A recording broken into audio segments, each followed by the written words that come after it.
Everyone, my name is Nathaniel Clark, and welcome to part 2 in my 4-part series surrounding canon literature and new literacies. Today, we're going to do a little more of a positive one and talk about how to rework canon literature teaching. This video is made in part for my CI EDTHP AFAM 492 class taught by Dr. Staples Dixon.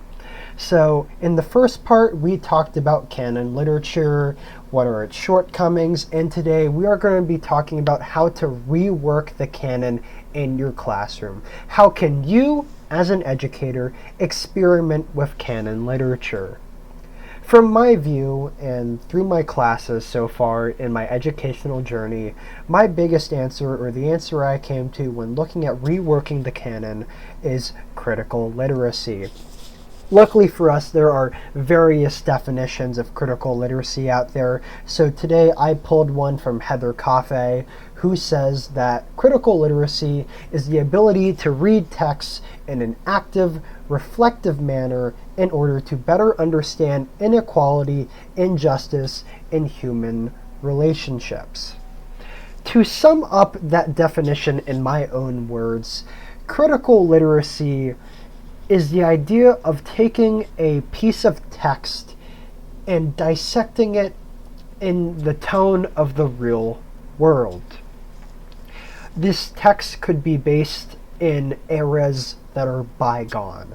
However, its messages and its meaning may transcend the time period that it was written in. We can move out of that time period and possibly take things and take ideas and take advice from these literary authors that carry on in our regular everyday lives. In essence, the idea of critical literacy is to challenge and critique the ideals of Western literature in the WSP. We talked about the Western Literary Canon in the first video and how it mostly is identified by English written or English writers making English works. However, we have not discussed WSP thus far here. However, going forward, it's going to be very crucial to discuss WSP. So WSP is an idea I first learned by the professor of this class, Dr. Staples Dixon, and the idea of WSP is the white supremacist patriarchal ideology. In general, this is the concept or the leading factors of American society. If you look at statements of government, if you look at oppression, and if you look at the people who are almost always seen as being at a quote-unquote higher status, they are traditionally white, they are traditionally cisgender, and they are traditionally men. While that varies in various facets of society, here the term WSP will represent moving away from and giving a voice to factors that have not had voices in society before. Now, let's get into a few examples of what I would do to add critical literacy to some Western literary canon texts. My first choice here is Fahrenheit 451 by Ray Bradbury. With this choice, and I may be impartial here, I will be changing very little in the actual teaching of this text. Inherently, I feel that Ray Bradbury's dystopian sci-fi tale is very connected to our modern society. We have countless conversations in my educational classrooms on the worries of censorship. Censorship is still prevalent in our society today. We see voices being oppressed left and right, especially in battleground states. I specifically think heavily of Florida and their Don't Say Gay bill, which directly removed the progress that we had seen in LGBTQIA plus representation in the classroom in Florida. There is this worry now that educators aren't able to talk about LGBTQIA plus people in the classroom, even though they exist in the classroom. People are more open than ever. However, there's a sense that they are to be oppressed again. With Fahrenheit 451, I think we can, as an educational classroom and as an educational body, look to this dystopian society and compare it to our own. Maybe there are correlations that we haven't seen before. Maybe we can compare our society to our own and make better views of what is wrong and what can be better in our society today. How can we, as an educational and educated group, move past all of these circumstances? With my second book here, I have chosen F. Scott Fitzgerald's The Great Gatsby.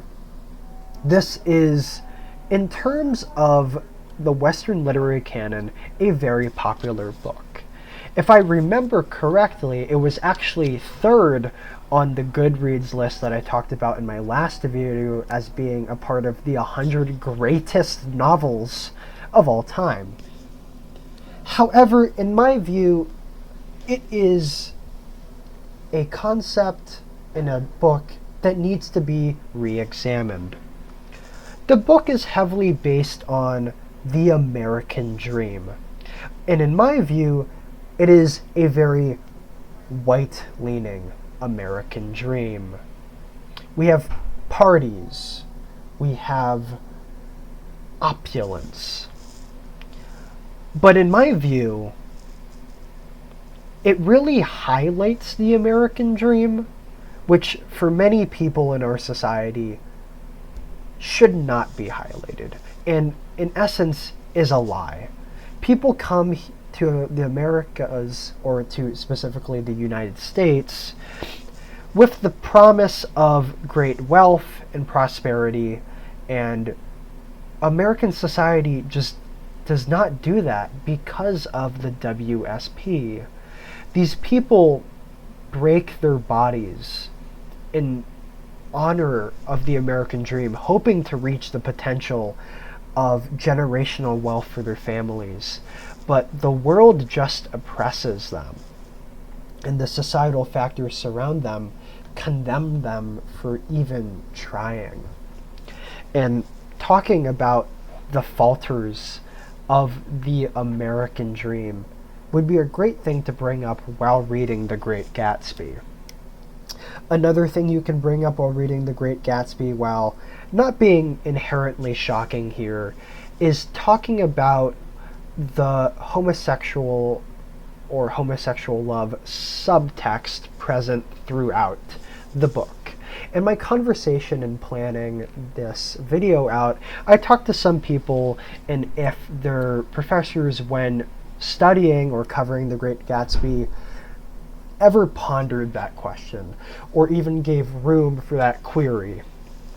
And in essence, what I saw is a lot of educators shied away from it, even though that is prevalent subtext which has been discussed decades upon decades after The Great Gatsby's release.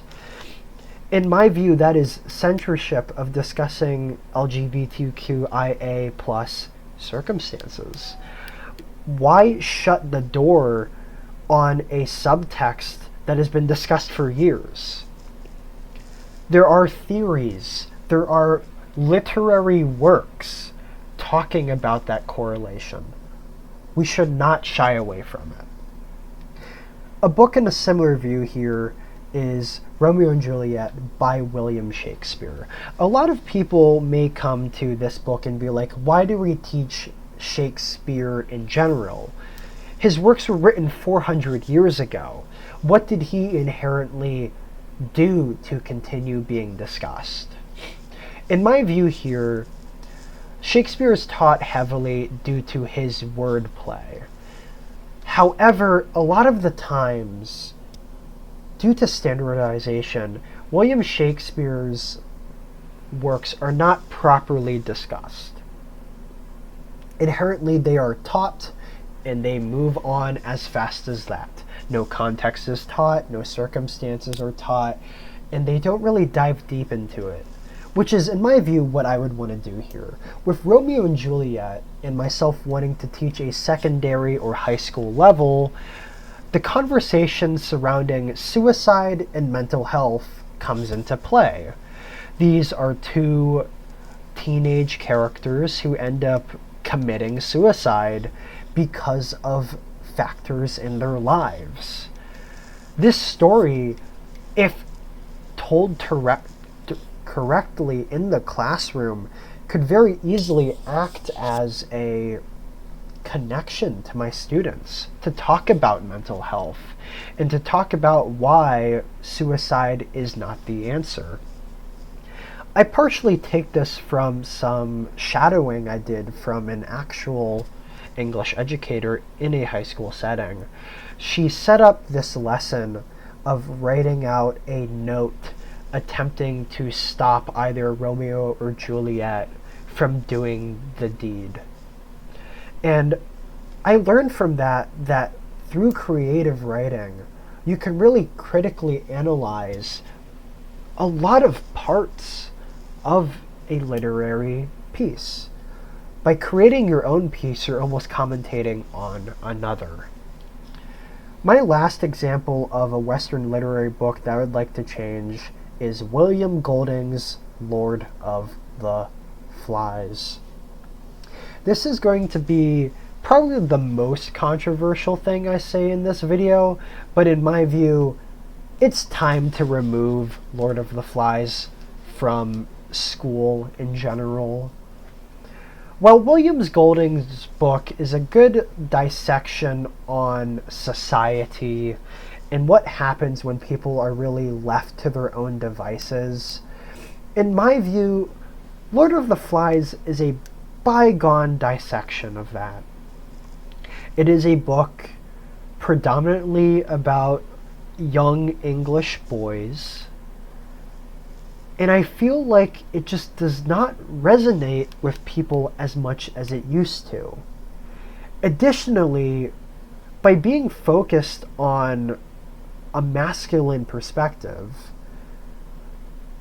it directly changes how a female presenting or female person may read this text. While I don't know how that reading may be, as I am a masculine or masculine presenting person, it comes into question, why cover a book that does not cover all grounds? Is there not other books that can be placed here or replace Lord of the Flies that covers that societal collapse, or what happens when individuals attempt to take too much power in their place of leadership? While these are just 4 examples of what you can do with critical literacy and with the Western canon, I know there's countless options. These are just a few of examples that I would like to do in my classroom. But I want to open up the discussion for others. If you have any ideas on what you would do in your classroom about changing Western literature, let me know in the comments, and thank you for watching. Once again, my Instagram is right there, and have a great remainder of your day.